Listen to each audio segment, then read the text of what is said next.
Sr. Ministro, o jornal Savana escreve que a indústria pesqueira poderá colapsar e citam o secretário-geral da AMAPIC, que é a Associação Moçambicana de Pesca de Camarão. Os armadores pedem ao governo que retire os 1,32 meticais de direitos aduaneiros e sobre o preço do gasóleo e mais 2,14 meticais da taxa de combustíveis. Afirmam ainda que os combustíveis têm um peso de 60% nos custos totais de exploração pesqueira. O governo, perante este cenário de suposta ameaça de colapsar este setor, vai ou não retirar as taxas sobre os combustíveis de modo a garantir o desenvolvimento da indústria pesqueira? É um falso problema ou é um problema real? O desenvolvimento da indústria pesqueira, e neste caso estamos a falar especificamente da indústria do camarão, realiza-se não só por uma ação do governo em termos de definição de medidas de gestão, atribuição de cotas, definição dos mecanismos da exploração deste recurso que é de maior valor, mas também se realiza através de uma descentralização dos processos da atividade, uma vez que os armadores de pesca industrial de camarão, mesmo semi-industriais, participam com o governo num fórum que foi criado, designado de Comissão de Administração Pesqueira, CAP, que se realiza 3 vezes ao ano e onde há um debate permanente sobre o estado de exploração da pescaria do camarão no país. Portanto, todos os anos, no início da campanha, ao longo da campanha, no final da campanha de pesca do camarão, que decorre normalmente de fevereiro ou de março até setembro, outubro, estes encontros ocorrem. Portanto, o debate das condições de exploração do camarão, ao longo do tempo e permanentemente e sistematicamente, tem ocorrido com a indústria. Por isso, os aspectos que são agora abordados pelo Sr. Secretário-Geral da AMAPIC são aspectos que já têm vindo a ser abordados. A razão pela qual o Ministro das Finanças designou há 3 meses um grupo de trabalho que integra a autoridade tributária, integra o Ministério das Pescas e integra os armadores para efetivamente se debruçarem sobre qual é a real situação em relação aos custos de exploração desta atividade. Não só, neste caso, em relação ao gasóleo, mas outros aspectos também. Este grupo de trabalho está, neste momento, a desenvolver a sua atividade. As conclusões que forem extraídas deste grupo de trabalho irão, naturalmente, permitir a tomada de uma decisão, seja em relação aos 50% que, neste momento, ainda se cobra da taxa do gasóleo, uma vez que o governo já vem retirando 50%, há já 10 anos que vem fazendo isso.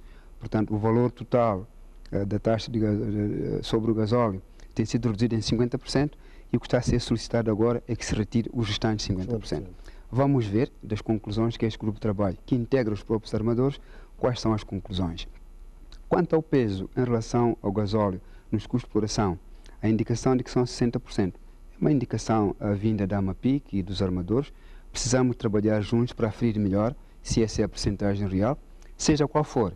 Nós estamos preocupados também... Este grupo já começou a realizar esse trabalho e da parte do governo, qual tem sido a sensibilidade relativamente a esta preocupação? Ela é viável na atual conjuntura, esta redução de 60% para tornar este setor mais desenvolvido e assegurar que eles funcionam de acordo com aquilo? Porque eles citam exemplos ao nível de alguns países da região que foi possível, tanto retirar estas taxas. A nossa postura é proativa. Nós prezamos portanto, a pesqueira do camarão como sendo aquele de maior valor comercial e por isso a nossa postura é proativa. Naturalmente que em relação à decisão final, o grupo de trabalho tem vindo a trabalhar intensamente, eu digo que envolve os próprios armadores também. Tão depressa quanto este grupo termina o seu trabalho, nós tomaremos uma decisão. Devo dizer que o gasóleo na pesca representa um consumo de cerca de 125 milhões de litros por ano, de cerca de 600 milhões de litros que são importados no total para o país. Portanto, estamos a falar de 20% ou um pouco mais daquilo que é, portanto, o consumo global que o país tem. Nas contas da AMAPIC, que citam o ano 2005, havia, portanto, 25 empresas a operarem no Banco de Sofala e em 2011 houve uma redução e, portanto, operavam 13 empresas, portanto, isto no que diz respeito à exploração do camarão. Portanto, isto como resultado deste cenário que eles levantam aqui, que são dos custos de produção. Qual tem sido a avaliação do Ministério relativamente a esta baixa? Tem algum impacto, obviamente, naquilo que são as receitas, naquilo que são as receitas e as divisas que entram para o país? A pescaria do camarão não pode ser vista em termos de redução de empresas, porque enquanto que há empresas que têm um barco, há empresas que têm 25, 30 barcos. Nós temos que ver a redução do esforço de pesca ou da presença na pescaria em função do número de embarcações que foram retiradas, em função das entidades que se retiraram e aquelas que ficaram na pescaria. De cerca de 70 embarcações industriais que deviam estar a pescar, estão neste momento a pescar 55 embarcações. Portanto, isto é que tem que ser visto. Não é uma redução de 25 para 13, mas uma redução de 70 para 55 embarcações. Porque, efetivamente... A nossa frota anda neste setor especificamente que se explora este recurso, que tem mais, do ponto de vista econômico, tem mais valor. Tem uma ideia daquilo que é a frota que está a trabalhar nesta área? Naturalmente que sim. São 119 embarcações, das quais 61 industriais e as restantes são semi-industriais. Portanto, a avaliação que nós fazemos é que sim, há de fato uma dificuldade operacional em relação a algumas empresas de pequeno porte, sobretudo detidas por moçambicanos, que devido às dificuldades que existem, naturalmente em alguns momentos têm dificuldades. Mas a redução tem que ser vista em função do número de embarcações que já não se fazem a pesca neste momento e aquelas que estão neste momento paradas. O que eu digo é que, de facto, há dificuldades, mas essas dificuldades talvez não tenham a dimensão que se pode ter quando falamos em reduzir 25 para 13 empresas, quando se trata de reduzir 70 para 55 embarcações. Okay. Sr. Ministro, para lá da sustentabilidade ou dos custos da operação, há aqui a sustentabilidade na exploração dos recursos que temos do mar, daquilo que são os frutos do mar, como quer. Há aqui um debate dos ambientalistas relativamente a estas matérias de sustentabilidade, das questões que têm a ver com o ambiente, enfim. Qual tem sido o plano do Ministério relativamente a estas questões? Por exemplo, fala-se de que o camarão está a escassear, neste momento estamos a atingir uma fase de sobreexploração. Eu queria perceber, Sua Excelência, Sr. Ministro, que planos concretos é que existem no sentido de que estes recursos sejam explorados de forma sustentável. Devo dizer que, de acordo com a política pesqueira, o Governo é guardião dos recursos pesqueiros. E sendo guardião, tem duas missões a cumprir, aparentemente contraditórias, mas que eu prefiro dizer tem um certo sentido de dialética. Ou seja, por um lado, o Governo tem que promover a exploração destes recursos de que é guardião de maneira sustentável e responsável, de modo a que se promova a sua preservação, não só para a geração atual, mas também para as gerações vindouras. Mas, por outro lado, perante a conservação, a preservação, o Governo deve também, ao mesmo tempo, maximizar o aproveitamento destes recursos, de modo a trazer benefícios para a população, em termos de ganhos em renda, em termos de ganhos em emprego e em termos de ganhos em bem-estar e segurança alimentar. Portanto, aparentemente, duas missões que eu prefiro dizer que são dialéticas e não necessariamente contraditórias. Por ser assim, o Governo aprovou, em 2008, uma estratégia de monitoria, controle e vigilância em relação à exploração destes recursos. A monitoria que preconiza uma investigação científica permanente de modo a avaliar o estado de exploração dos recursos.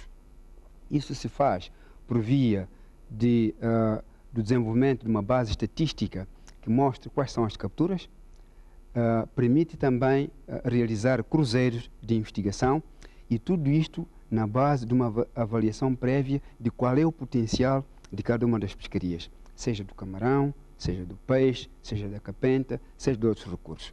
Uma avaliação realizada 2, 3 anos após a independência mostrou que o país detém um potencial de cerca de 360 mil toneladas, sendo 300 mil no mar e 60 mil em águas interiores.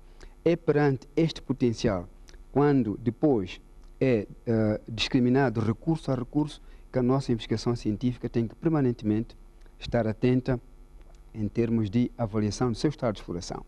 Por outro lado, também era preciso construir uma capacidade institucional e um quadro legal que permitisse, por um lado, a nossa intervenção com maior cuidado, portanto, o setor das pescas tem que ter uma capacidade institucional capaz de poder intervir neste domínio, mas também um quadro legal que defina as normas que informam a intervenção e a exploração de recursos pesqueiros. E também um quadro sancionatório. E, ao mesmo tempo, a vigilância que preconiza que, com o potencial definido, a avaliação científica permanente que é feita e também com uma intervenção através de uma capacidade que tem que crescer ano após ano e um quadro sancionatório e legal definido, é preciso depois vigiar através do patrulhamento, através de uma monitoria via satélite, diversas plataformas.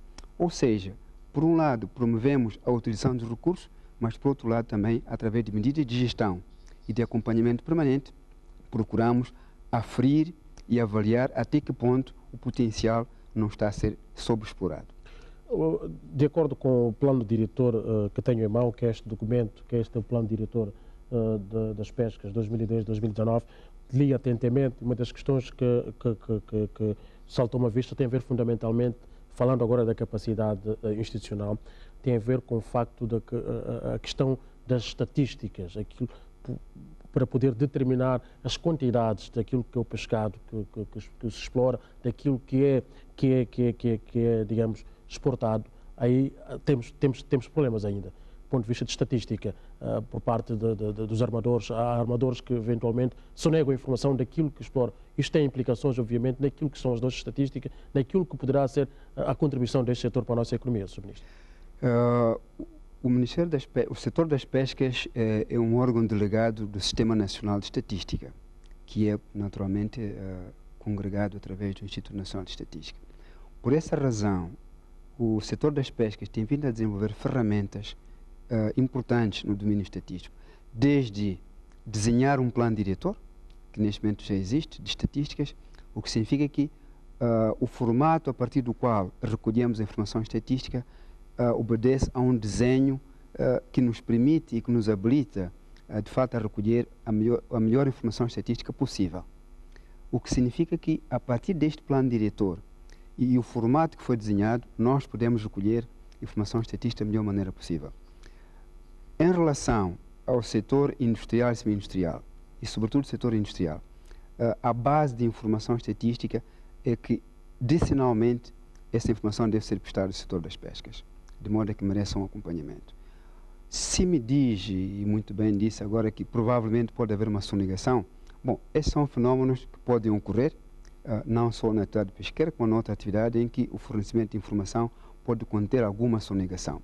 Compete-nos a nós vigiar, mas não só, a partir das informações de base, como sendo, por exemplo, a atribuição da cota que vai ser explorada, a partir da presença de fiscais a bordo das embarcações, a partir da presença de observadores. Estes mecanismos estão a funcionar? Existem funcionários que está a citar agora? Os mecanismos têm sido aplicados, portanto, há fiscais que embarcam nas embarcações, portanto, de modo a que possam acompanhar como é que o processo de capturas ocorre, mas não é a todo momento. O que significa que, naqueles momentos em que porventura nós não estamos presentes, a informação que nos chega possa não ser a melhor.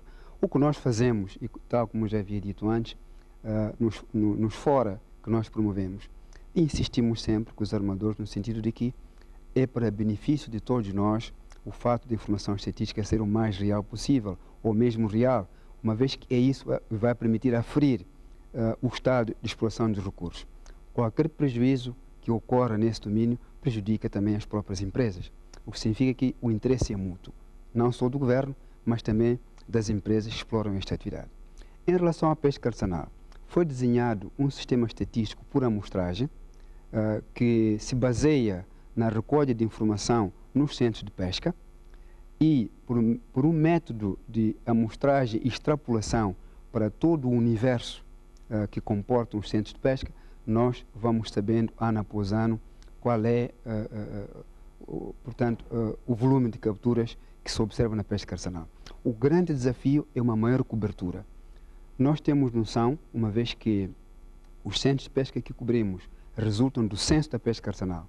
O primeiro de 2002, o segundo de 2007, e este ano vamos levar a cabo mais um censo. A cobertura geográfica do censo que nós realizamos, devido à disponibilidade de recursos, pode não abarcar todos os centros de pesca de que o país dispõe. Mas fazemos o censo que é possível. Nós, em 2007, propusemos-nos recensear pescadores em 1.200 centros de pesca. Este ano vamos recensear pescadores em 1.600 centros de pesca. Ano após ano, à medida do crescimento do volume de recursos disponíveis para esta atividade, vamos também crescendo.